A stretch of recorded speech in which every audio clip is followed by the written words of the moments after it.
in some of the format and physiology of what's happening in these medical cases. So they've had some anatomy, they've had some renal, they've had some physiology, and they have not had any clinical clerkship rotations yet.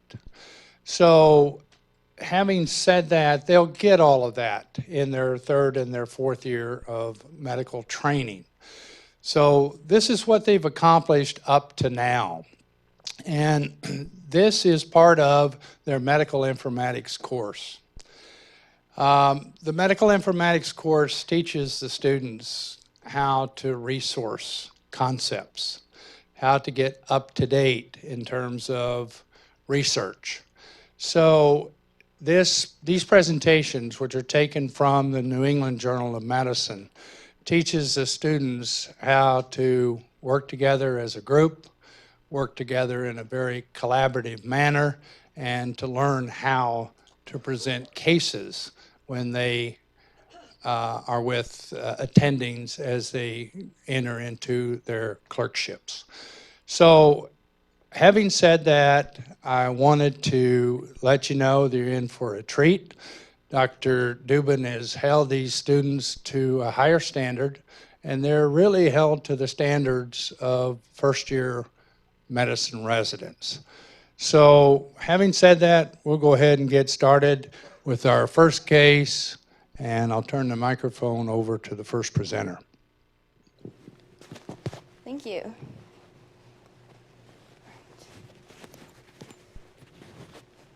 Good morning. Our group will be presenting case 32, 2012, a 35-year-old man with respiratory and renal failure. These are the members of group 15. I'm student Dr. Jordan Koff, and I'll be presenting the initial case and past medical history. A 35-year-old man presented to Massachusetts General Hospital with dyspnea, fatigue, and decreased urination. 6 years prior to admission, the patient immigrated to the United States from Central America, where he was born. At time of immigration, recorded tests were conducted. Significance to the positive rapid plasma reagent test should be noted. The subsequent treponema pallidum antibody confirmation test was negative, indicating that the rapid plasma reagent test was actually a false positive for syphilis. The importance of ruling out syphilis will be further discussed in our differential diagnosis section. 4 years prior, the patient was evaluated for back and suprapubic pain, fatigue, and a temperature of 38.6 degrees Celsius. At this time, the patient's urinalysis revealed hematuria and proteinuria. With the collected urine, 1,000 to 10,000 colonies of mixed flora grew in culture. On the day of admission, the patient entered a Massachusetts General Hospital Associated Urgent Care clinic with complaint of shortness of breath and several weeks of fatigue. While in the clinic, the patient's wife with him at the time stated that 6 months prior, he had experienced episodes of bilateral finger, ankle, and facial swelling without pain or change in color. Despite these prior symptoms, he was never evaluated at a clinic. 2 days prior to admission, patient noted a decrease in urination and worsening dyspnea. He denied any symptoms of fever, cough, or chest pain. Upon initial presentation at the urgent care clinic, he was found to be in respiratory distress with the following vitals: a temperature of 31.7 degrees Celsius, blood pressure of 152/79, pulse of 102, a respiratory rate of 36 breaths per minute, oxygen saturation of 91%, his conjunctiva were pale, no rales or wheezing. Due to the patient's low oxygen saturation, high-flow oxygen was administered by a non-rebreather face mask, therefore stabilizing his oxygen saturation to 100% on 15 liters per minute. 50 minutes after the patient arrived to the urgent care clinic, due to his symptoms, he was admitted to the emergency department. Once admitted, there were no significant changes to his vitals. However, his conjunctiva were now documented as pale with slight brown injections. Also, hypopigmented macules, were noted to his right temple and both lower cheeks. And hyperpigmented macules were noted on the bridge of his nose, indicative of a butterfly-like rash. The patient also exhibited bibasilar ralls. His IgG levels were found to be increased, and his stool was occult positive. A chest x-ray of the patient was taken upon admission, noted here. On the left, we can see bilateral central opacities that extend peripherally, confluency to the right lower lobe in this region, and no pleural effusions. On the right, we have a repeat radiograph taken 3 hours after admission. Here shows the endotracheal tube in place and a nasogastric tube with this arrow. The central and perihilar opacities throughout these regions remain, with increased confluency to the opacities in the right lower lobe throughout here.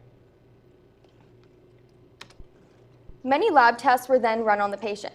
Please note that the up arrows indicate above normal values and the down arrows indicate below normal values.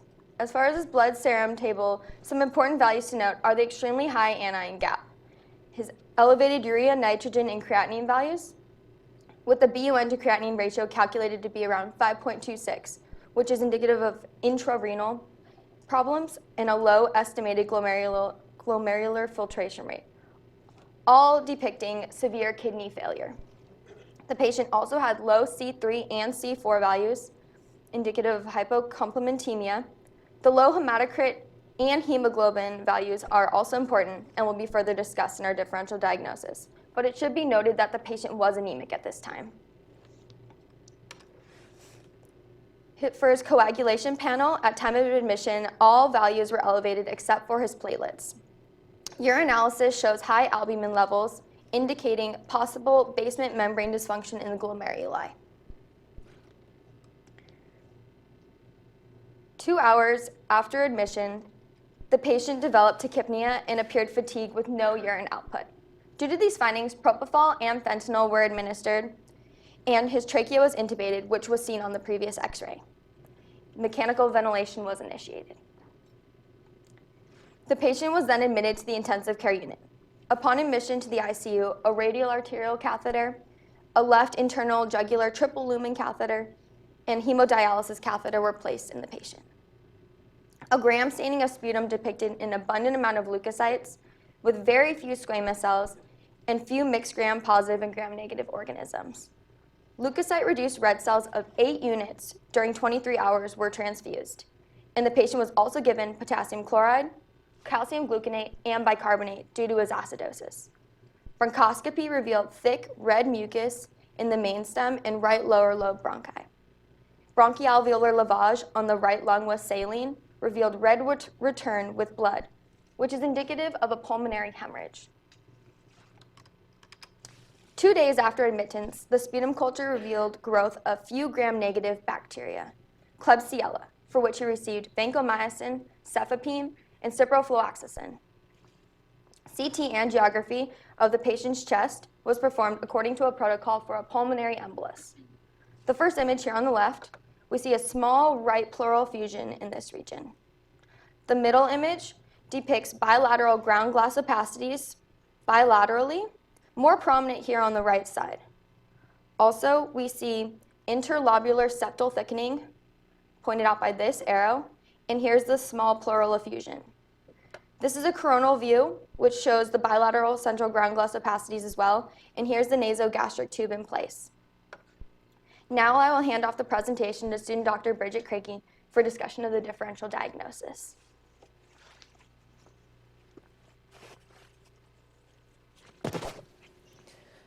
Thank you, student Dr. Jordan Koff.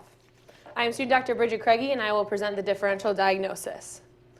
To review, upon admission, our patient presented with advanced renal failure of uncertain duration, hematuria, proteinuria, alveolar hemorrhaging and inflammation, hypocomplementemia, progressive respiratory distress, and severe anemia.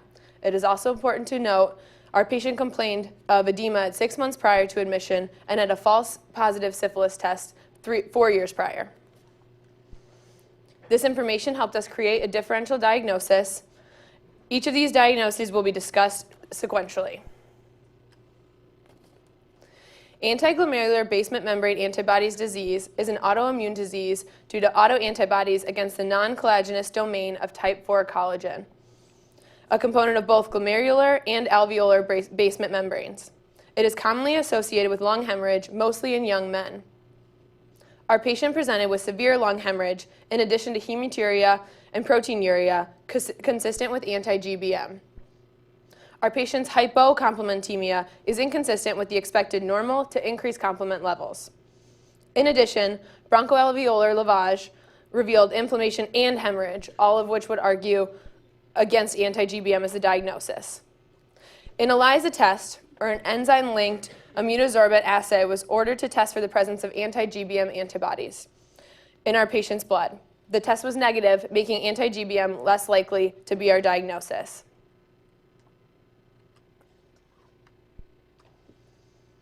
Anti-neutrophil cytoplasmic antibody-associated diseases are the most common causes of lung purpura and nephritis.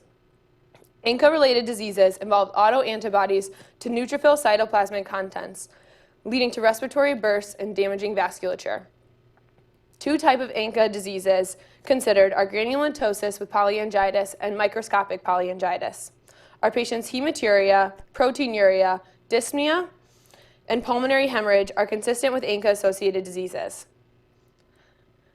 But these are unlikely to be the diagnosis because of our patient's low C3, C4 levels and the unaffected upper respiratory tract, which all argue against ANCA-associated diseases. We again completed an ELISA test for both granulomatosis with polyangiitis and microscopic polyangiitis. Our patient's blood was negative for these antibodies, making this an unlikely diagnosis.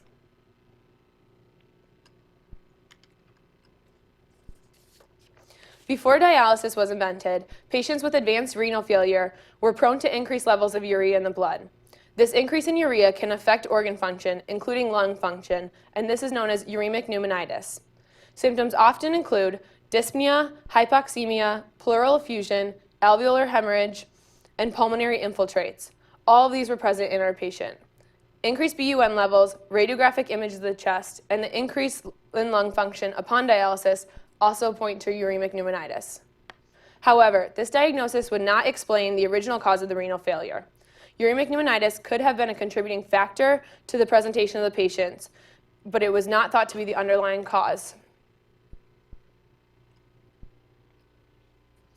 Thromboembolic disease can be an antiphospholipid antibody syndrome. A prothrombotic diathesis accompanying the nephrotic syndrome can be a predisposition to pulmonary thromboembolism. Our patient's increased D-dimer is consistent with thromboembolic disease, but can be explained in this case by the renal failure. Additionally, thromboembolic disease presents with hypoxemia that does not improve with inspired oxygen, but our patient's oxygen content did improve, making this diagnosis unlikely. Systemic lupus erythematosus is a chronic inflammatory autoimmune disease of unknown etiology. It is thought to be a combination of genetics and environmental factors. Lupus can affect a variety of organs or organ systems with varied clinical presentations. For these reasons, it can be difficult to diagnose. In addition, only 5% of SLE patients have pulmonary and renal complications. Of this 5%, only half exhibit hemoptysis, which is the case with our patient. Making this presentation even more rare, SLE is seen more often in females, presenting with a 9-to-1 ratio of females to males. Our patient exhibited hypo and hyperpigmentation, again indicating a butterfly rash that is consistent with SLE. On previous hospital visit, our patient received a false positive syphilis test, which is common with elevated antibodies, such as IgG in our case. Along with the hyperglobulinemia, pulmonary and renal involvement, we were able to move forward with our diagnosis of SLE. And here's an example of a butterfly rash. According to the American College of Rheumatology, generalized SLE is diagnosed when patients present with 4 or more criteria out of the 11 listed. Our patient presented with at least 4, including renal damage, hematuria, butterfly rash, and false positive syphilis test, further confirming our diagnosis of SLE. SLE with renal involvement is called lupus nephritis. The hematuria, proteinuria, hypocomplementemia of both C3 and C4, Our patient's prior edema and low GFR are consistent with symptoms of lupus nephritis. A renal biopsy was taken on the 5th day our patient was in the hospital, which is the gold standard for diagnosing lupus nephritis. This disease produces lesions due to influx of neutrophils, leading to glomerular wall thickening called crescentic form. This is a classic sign of lupus nephritis pathology. Unlike microscopy, lupus nephritis may have virtually any appearance, but the common thread is the presence of immunocomplex deposits of multiple immunoreactants in what is referred to as a full house pattern. You can see the IgG immune complexes from our patient here in neon green. In this case, massive immune complex type deposits were seen along the glomerular basement membrane, tubular basement membrane, and even the Bowman's capsule.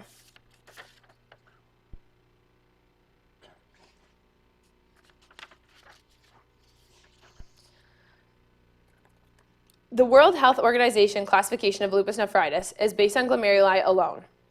In our case, greater than half the glomeruli were diseased, indicating diffuse glomerulonephritis.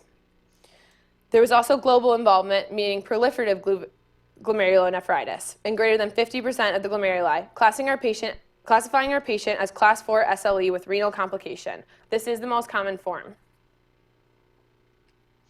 As seen in this picture, there's a thickening of the capillary wall due to subendothelial deposits imparting a wire loop appearance as compared to the normal on this side. This is commonly seen with lupus nephritis patients and indicates active renal lesion and active inflammation in our patient, bringing us to our final diagnosis of systemic lupus erythematosus with diffuse proliferative lupus nephritis with active and chronic lesions, class 4, and pulmonary alveolar hemorrhage. I will now introduce Chris Kostelnik, our last presenter.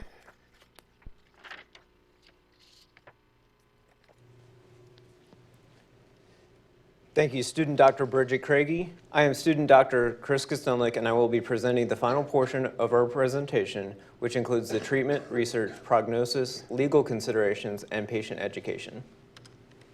Lupus nephritis is treated in 2 phases, an induction phase and a maintenance phase.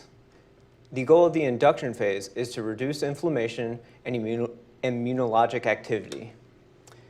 The use of a high-dose glucocorticoid along with a high dose of an immunosuppressive drug such as cyclophosphamide or mycophenolate mofetil are used to start the induction phase.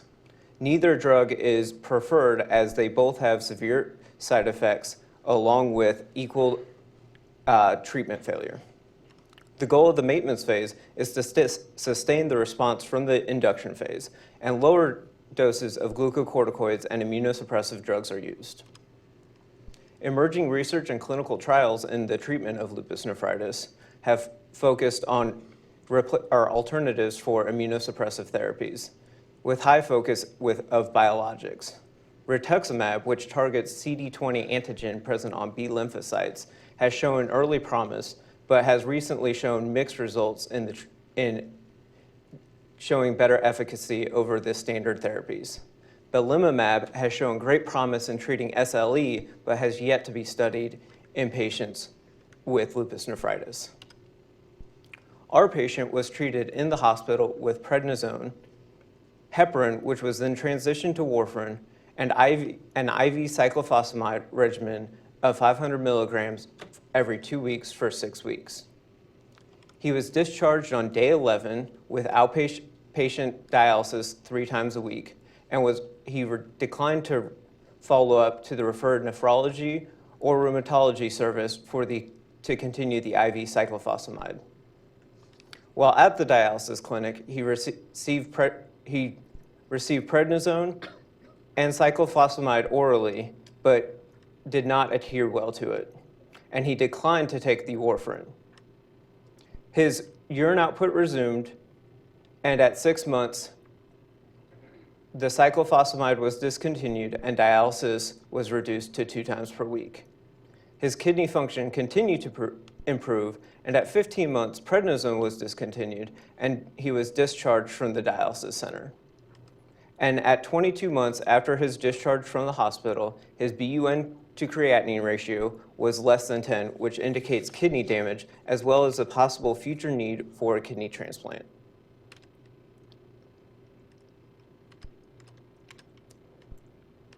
Osteopathic lymphatic techniques may be used in patients with lupus nephritis, but a physician considering the use of OMT should be aware that patients with lupus are at higher risk of thrombus, as well as being too aggressive with treatment can cause cardiovascular fluid overload. Prognosis for patients with lupus nephritis is good, with survival rates above 90% at 10 years. Typical mortality within 10 years of diagnosis is caused by disease progression or treatment complications. Beyond 10 years, mortality is typically caused by atherosclerotic coronary disease or malignancies. Poor indicators of poor prognosis, which is survival of less than 50% at 10 years, are shown on the table. Our patient, as you can see, met 7 of the 10 criteria. The patient's medical non-adherence to doctor's instructions, or the patient was not adherent to doctor's instructions throughout treatment. Based on guidance from the Organ Procurement and Transplantation Network, the non-adherence needs to be documented because it may affect the patient's future eligibility for a kidney transplant. Patients should be warned that they are at an increased risk of cardiovascular disease as well as infections, and should be encouraged to stay up to date on their vaccinations as well as make lifestyle modifications. They can find more information at the website of Lupus Foundation of America. We would like to acknowledge and thank these faculty and staff for their guidance throughout our project. Information regarding any of the facts or figures presented can be found here. And finally, we would like to thank you for your attention, and we will now answer any questions you might have had during our presentation.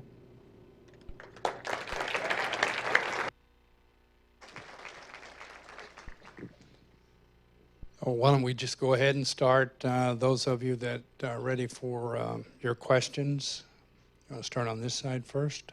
No, you got some late, I know that. Anybody ready over here? Okay.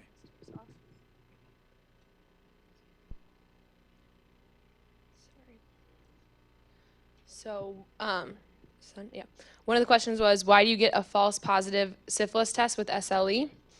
Phospholipids found in lupus are also found in syphilis, and the test cannot always tell the difference. Oh, sorry. This is not popping up now. Between the two diseases, I apologize.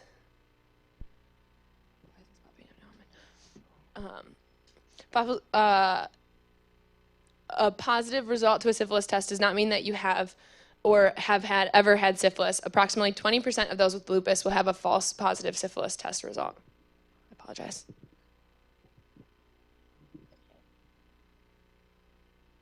So one of the questions was, what is the definition of proteinuria? And proteinuria is usually when there's an abnormal amount of urine or protein in the urine. And typically it's albumin, which is the main protein. And our patient did present with a 3+ in albumin in its urine dipstick test. Okay. Another question was, what deposits in the wall of the capillary to give the wire loop appearance? And I believe it was talking about the kidney capillaries of the renal capillary. And the capillary wall thickening is with subendothelial immune complex deposits located between the glomerular basement membrane and the capillary endothelium. And that's what gives that appearance. Yeah, I have one. So the question was, what is nephrotic syndrome? And nephrotic syndrome refers to a distinct constellation of clinical features and in renal disease.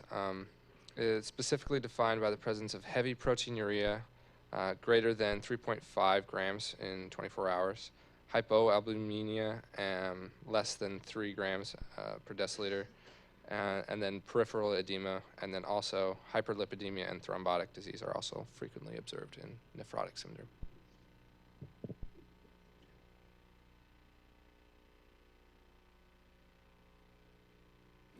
Yeah, a few of them.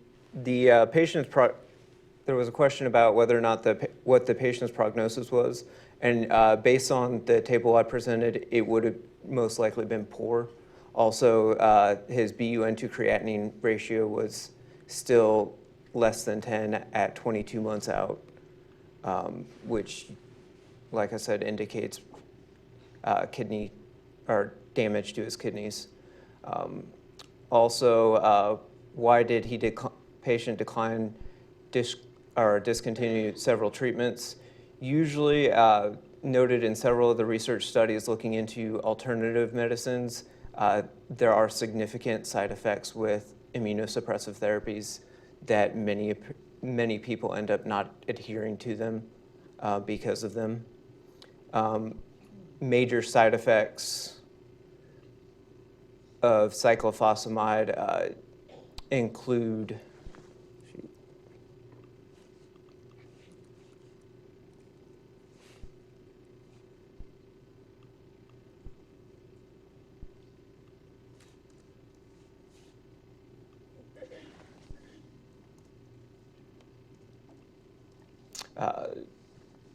gastrointestinal issues such as diarrhea.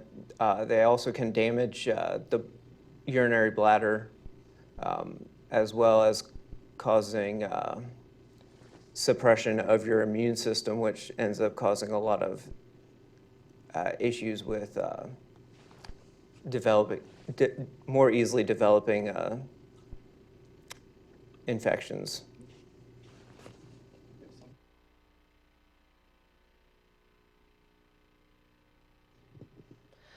One of our questions was, what is another name for granulomatosis with polyangiitis? And that is Wegener's disease. And this is the old name for it.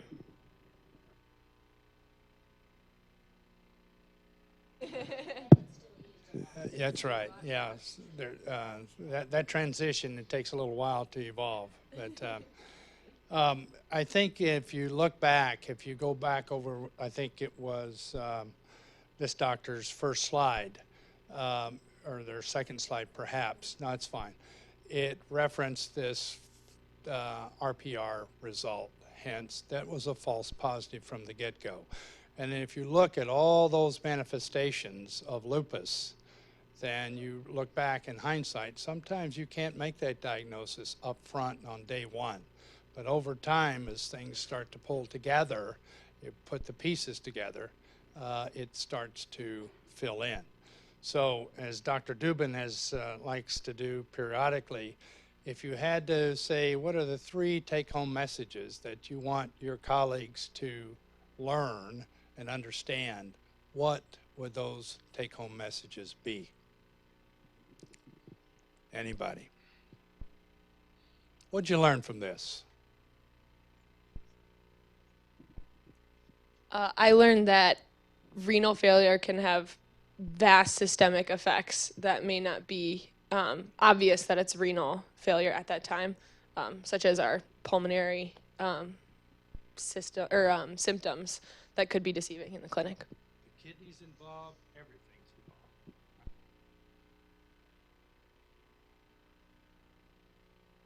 I learned that patient adherence to medications is a very large problem. And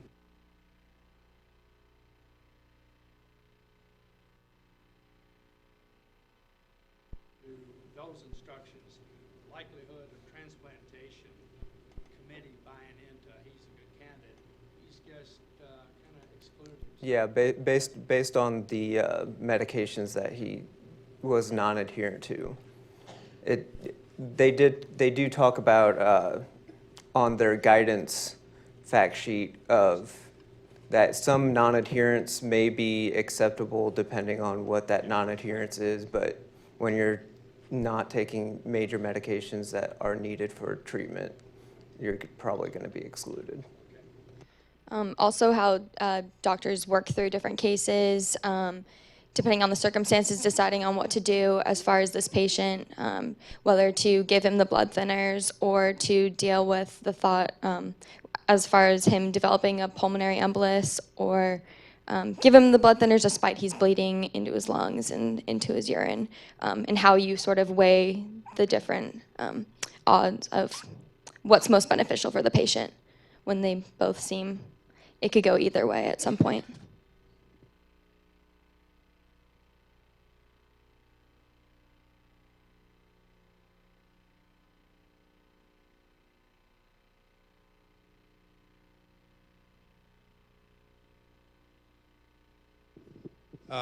Content of the presentation was very good. The format was very good. You handled the questions well, and overall, good job. Let's give him a hand of applause. Do we have the next group come on down? Thank you.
Hello, hello.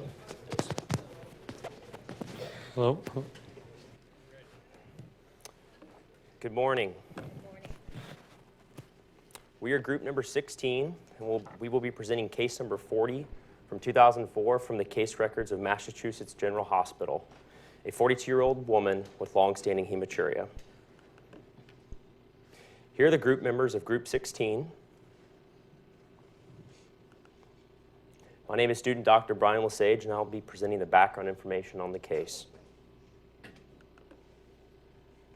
14 years prior to our patient's current presentation at our nephrology clinic, she was diagnosed with microscopic hematuria during an episode of cystitis.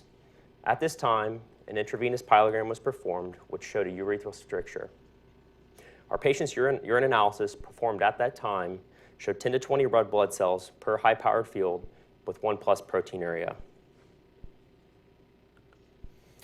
10 years prior to our patient's current presentation, a renal ultrasonographic examination prompted by the persistent microscopic hematuria showed normal-sized kidneys, no hydronephrosis, and no evidence of renal stones. Additionally, the cytologic examination of the urine was normal. At this time, our patient's urologist prescribed nitrofurantoin, a broad-spectrum antibiotic, for the prophylactic treatment of urinary tract infections. Later that same year, our patient gave birth to her first child. Her first pregnancy was complicated by gestational diabetes, which was treated by diet. Additionally, the pregnancy was further complicated by preeclampsia with a blood pressure of 150/95, which resolved shortly after delivery. At this time, labor was induced and the delivery was uncomplicated. 7 years prior to our patient's current presentation, she gave birth to her second child. 9 months after she gave birth, she developed mild hypertension. At this time, a second renal ultrasonogram was performed, which showed normal results. Due to the recurrent cystitis and intermittent proteinuria, a nephrology consultation was requested. Our patient, a 42-year-old female, presented with the following vitals at our nephrology clinic. She had a weight of 126 pounds, a blood pressure of 138/88, and a pulse of 72 beats per minute. Our patient's physical exam was normal, besides a scar noted from a thyroidectomy at the age of 13, at which time she was prescribed levothyroxine. Our patient is a native of the Philippines and immigrated to the United States at the age of 26. She currently works as a nurse. No additional information on her patient's social history was provided. Our patient's father had a history of hypertension and passed away at the age of 72 due to a stroke. Our patient's mother had a history of diabetes but was otherwise healthy. Our patient's brother had a history of renal failure and died while on dialysis. Our patient had 2 sisters, both of whom had a history of hematuria. One additionally had a history of hypertension, and the other had a history of goiter. Our patient's 2 daughters were both healthy. The following lab tests were performed upon our patient's arrival at our nephrology clinic, each yielding normal results.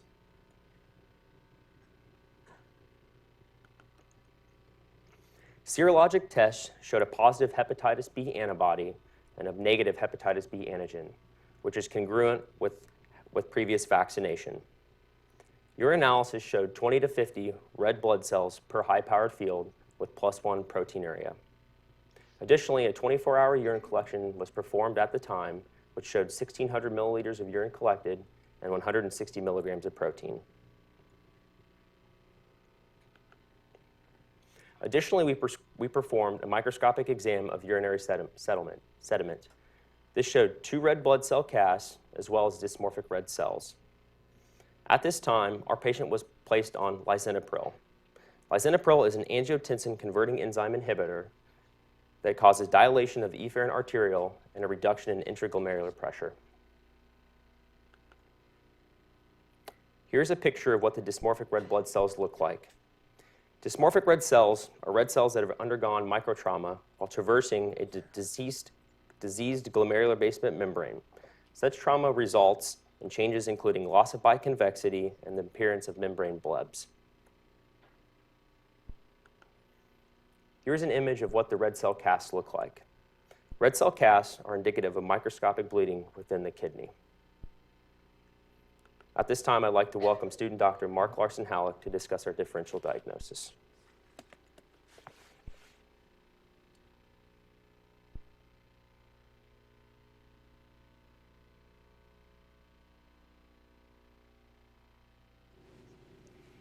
Hello. For our patient, when we're populating our differential diagnosis, we initially wanted to determine whether our patient our causes were from glomerular or non-glomerular in nature.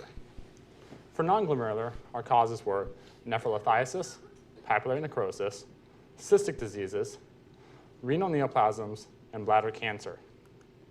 However, we were able to initially rule these out as our patient's urinalysis showed RBC casts and dysmorphic red blood cells. Furthermore, we would also see muddy tubular cast characteristics present in the urinalysis. Here are 2 images of urinalysis with our patient's urinalysis here on the right, with a typical muddy tubular cast urinalysis here on the left. The typical characteristics that you would find are represented by the erythrocytes here, by the curved arrow, waxy tubular casts as presented by the double-headed arrow here, and the single-headed arrows over here represent muddy tubular casts that are indicative of acute tubular necrosis. Our patient's urinalysis here on the right showed none of these characteristics. Thus, this left us with glomerular causes left on our differential diagnosis, which we then subdivided down into primary, secondary, and hereditary in nature. Additionally, we were also able to remove a few of these as they were infectious in nature. For post-streptococcal glomerular nephritis, our patient had a negative anti-streptolysin O titer and our patient did not have a positive throat or skin strep test. For hepatitis C-associated nephritis, our patient did not have a positive hep C antibody, which indicates our patient was never exposed to the hepatitis C antigen. Bacterial endocarditis, among other reasons, was able to be ruled out as our patient did not have a recent bacterial infection, and schistosomiasis was able to be ruled out as our patient did not have a recent parasitic infection. I would now like to go ahead and talk about the other primary causes for our patient's symptoms. For membranoproliferative glomerulonephritis, our patient did not present with any decrease in serum complement levels of C3 or C4, nor did our patient have immunocomplement deposition found on immunofluorescence. For polyarteritis nodosa, our patient did not have any symptoms seen in the vascular, skin, GI, or her joints, which allowed us to be able to exclude this from our differential diagnosis. In nail patella syndrome, our patient did not present with any pelvic, limb, digital, or nail deformities, which allowed us to be able to rule this out as well. In anti-glomerular basement membrane disease, also known as Goodpasture's, our patient did not have any crescentic glomerulonephritis or pulmonary hemorrhage, which also allowed us to be able to rule this out from a differential as well. In lupus nephritis, our patient showed no other manifestations seen in other systemic systems such as cardiovascular, pulmonary, skin, GI, or neurological. This leaves us with 3 causes left on our differential diagnosis. However, the best way to determine which of these causes was the ultimate reason for our patient's signs, we needed to have a renal biopsy performed on our patient, the results of which are indicated here.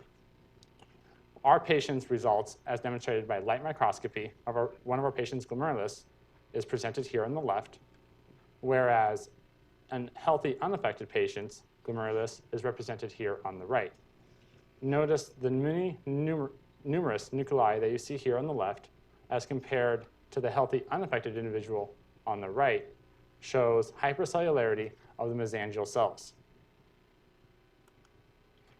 We also had electron microscopy performed on our patient's renal biopsy as well, the results of which are presented here on the left, and a lower magnification image of a healthy, unaffected patient's glomerular basement membrane is represented here on the right. The pathologies that we found are indicated here, circled in red, with the arrowheads showing granular deposition in the basement membrane, and the arrows over here representing scalping or uneven thinning of the basement membrane. If you compare this to the healthy or unaffected individual, you do not find any of these characteristics present. In IgA nephropathy, about half of patients present with gross hematuria that typically occurs after a bacterial infection, with flank pain and low-grade fever with a rising serum creatinine level. Although our patient did not present with any of these signs, we still needed to perform immunofluorescence to look for mesangial eye deposition, which is the standard for diagnosis of IgA nephropathy. However, we found this to be minimal in our patient, which allowed us to be able to exclude it from our differential. This leaves 2 hereditary causes left on our differential, both of which also deal with collagen formation, and so I'd like to further discuss collagen formation in the human body. As you can see here, we initially start with a single alpha chain monomer protein that then assembles into an alpha triple helical pattern that forms into this protemer that you see here. 2 protemers then dimerize to form this structure, and 4 dimers are then able to come together to form a collagen tetramer that is indicated here. The 7S domain that is present here is critical as it provides a nucleus for the collagen superstructure to form, which you find depicted here on the right. This collagen superstructure is what is ultimately deposited in the human body. At this time, there are 6 known isotypes of the collagen monomer protein that can assemble into the protemer. Of the types, please note that alpha 3 through alpha 6 monomers are deposited in a number of different locations within the human body, including the kidney. And the two remaining conditions we have left on our differential diagnosis, they all have an affected alpha-3 and alpha-4 collagen monomer chain, whereas X-linked has an affected alpha-5 and alpha-6 collagen monomer. In thin glomerular basement membrane disease, patients typically present with microscopic hematuria, mild proteinuria, with rare hypertension and rare renal failure. And there's no extrarenal manifestations. Even though our patient did present with these signs, our patient's renal biopsy showed that they did not have a uniform thinning of the basement membrane. Instead, she had scalloping or uneven thinning of the basement membrane. And this is a hallmark sign in thin GBM disease, which allowed us to be able to rule it out.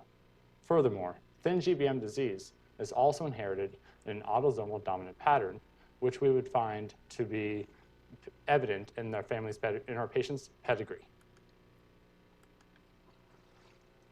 This leaves us with only Alport syndrome left for our differential diagnosis, which can be inherited in two modalities, either X-linked or autosomal.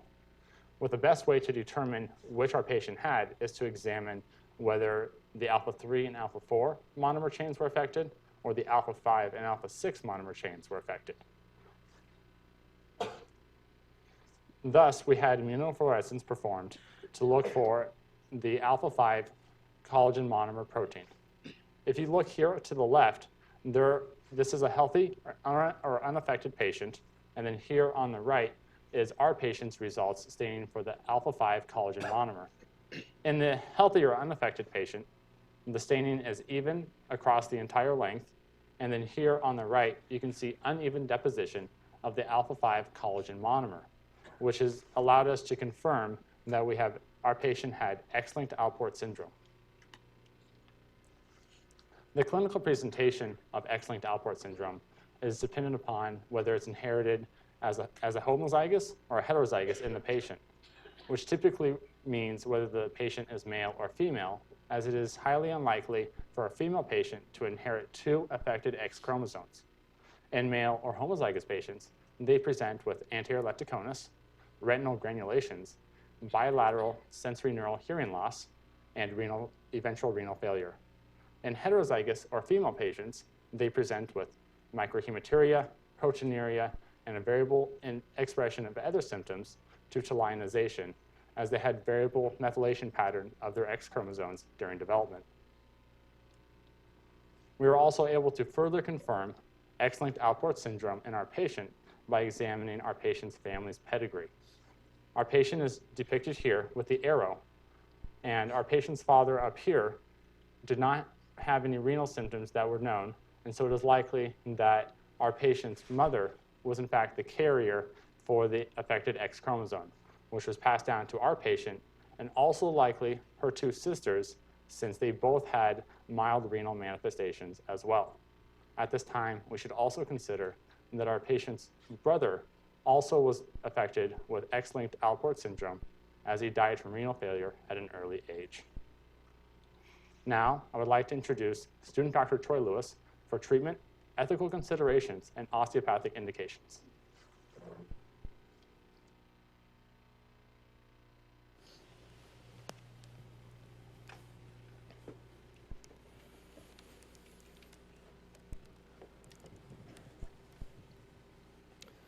All right, thank you, student Dr. Mark Larson-Halleck. I'm student Dr. Troy Lewis, and I will be going over the treatment, ethical considerations, and osteopathic indications. As was demonstrated in this case, a renal biopsy is important for narrowing a differential diagnoses in patients experiencing kidney problems, and is also an accurate diagnostic measure. A renal biopsy is a procedure where a small piece of kidney tissue is removed to be further examined. A percutaneous biopsy is taken with a thin needle inserted through the skin that lies over the kidney. An open biopsy is taken directly from the kidney during surgery.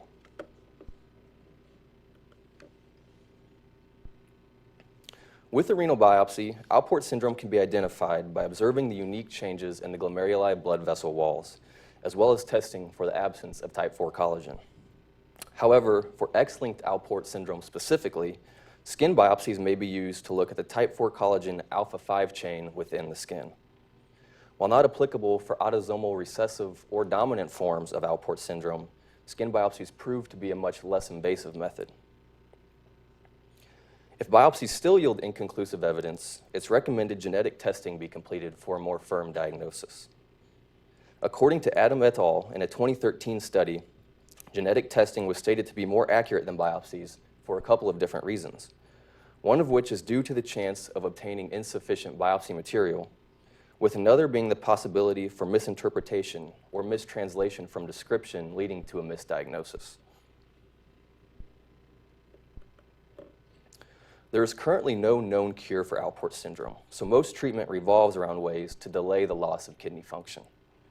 Studies have shown that an ACE inhibitor, such as lisinopril, as the patient was taking in this case, is one of the most effective medications for this cause by decreasing glomerular pressure and ultimately reducing renal scarring and lowering renal protein levels.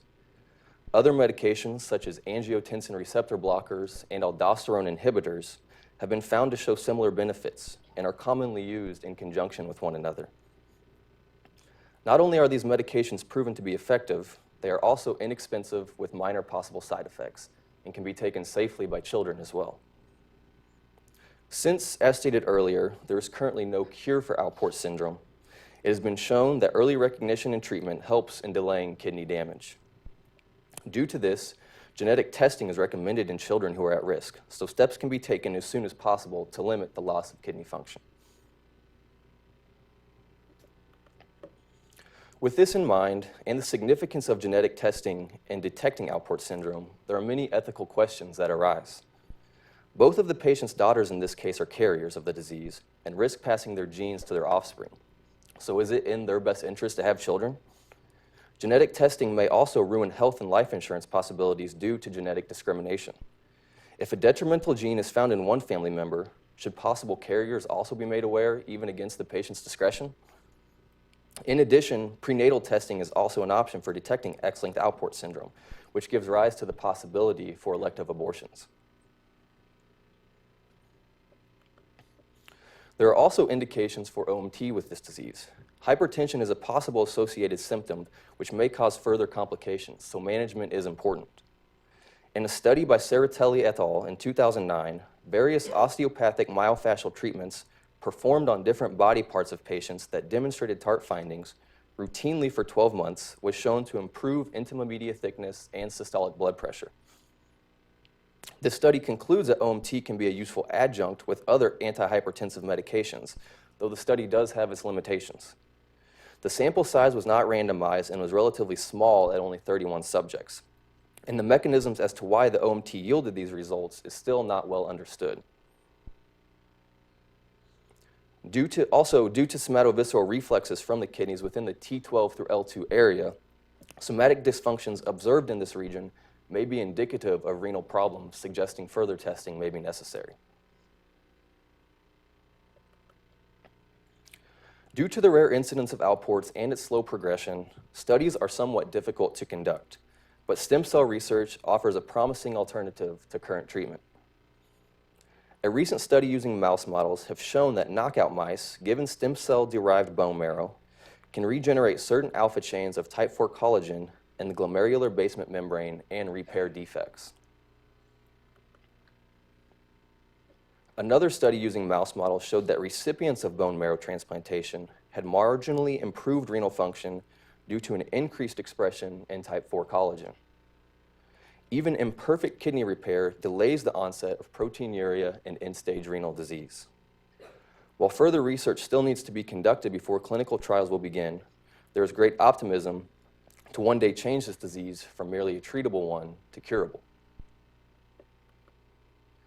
We would like to thank all the faculty and staff that were of great help to us in this presentation.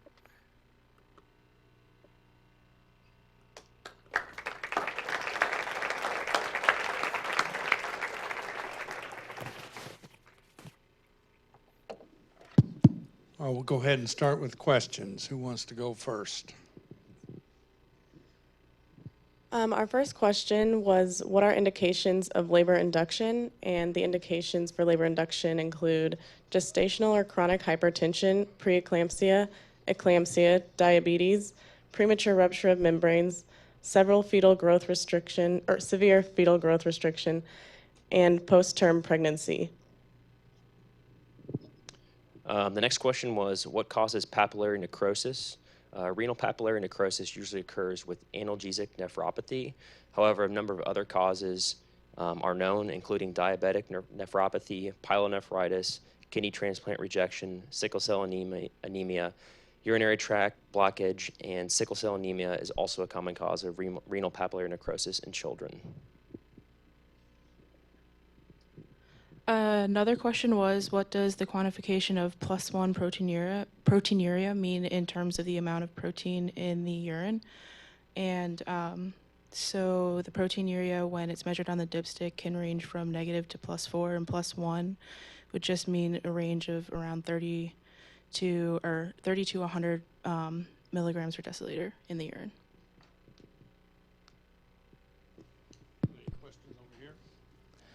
All right, another question we got was, what do casts mean on a cytopathology slide?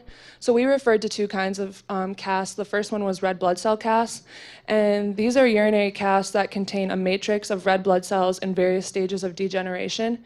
It basically means that there's a microscopic amount of bleeding from the kidney, and they are seen in many kidney diseases, but are usually indicative of glomerular damage. And then we also referred to waxy casts, and those are urinary casts consisting of protein material that has a high refractive index, in contrast to the low refractive index of hyaline casts. And they're usually indicative of an advanced kidney disease and chronic kidney failure, usually a tubular injury.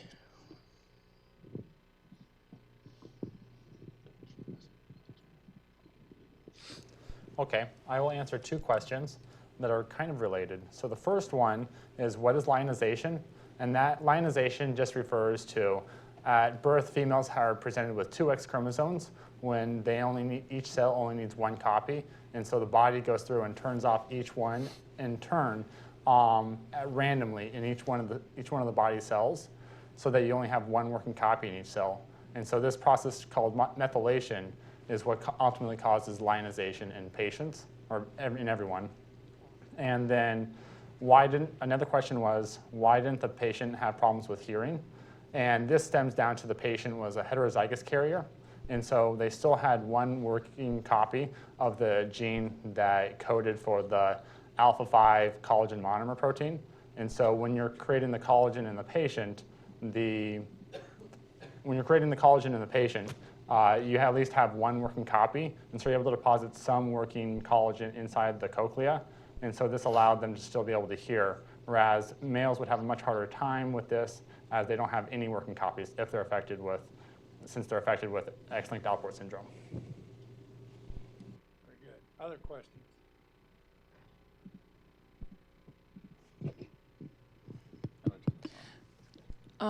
All right, another question we got are, what are GINA laws? And those are laws which prohibit the genetic information discrimination in employment and health insurance. I got a question. What are the 2 main sources of blood in the urine? The 2 non-specific to our case I found were bladder infections and kidney stones. A very third follow-up would be pyelonephritis, which is just a kidney infection. Specifically to our case, there wasn't much information on that. My best guess would be, since there was a lack of collagen in the glomerular membrane, it wasn't structurally sound enough to keep red blood cells out of it. That typically wouldn't be, which also means that blood pressure would drastically affect red blood cells being present in the urine when it typically wouldn't be as well. So I had a question. I have a question. It says, what is the frequency of Alport syndrome? And so the disease frequency is estimated at 1 in 5,000, and males are more severely affected than females.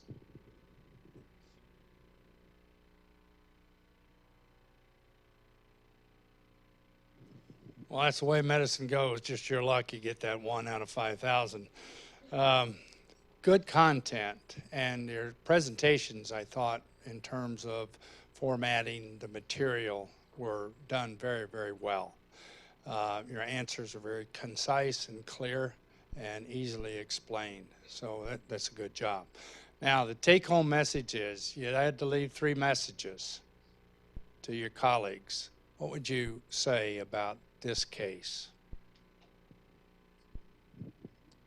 So this case had a genetic involvement, and I think it was critical for us to go back and look at the information that we were provided on the patient's sisters and family that helped us come to the diagnosis of Alport syndrome.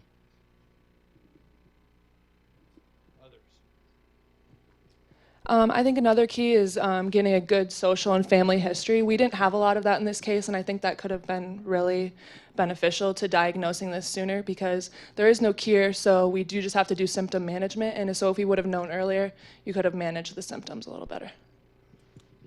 So there's only one way to get that, is you got to dig for it. And some people don't come in with all that information, so you got to go searching. All right, one other take-home message. So one other take-home message that we have is that for patients that present with this, it's important that we find it early, so that even though our patient is heterozygous for the affected X chromosome, it's still important that we follow and monitor this patient for the rest of their life to make sure there's no other manifestations. And if manifestations do present, we need to make sure we act upon them soon to mitigate the damage. Very good. I'd say give them a good round of applause and nice job. Thank you. Have a great day.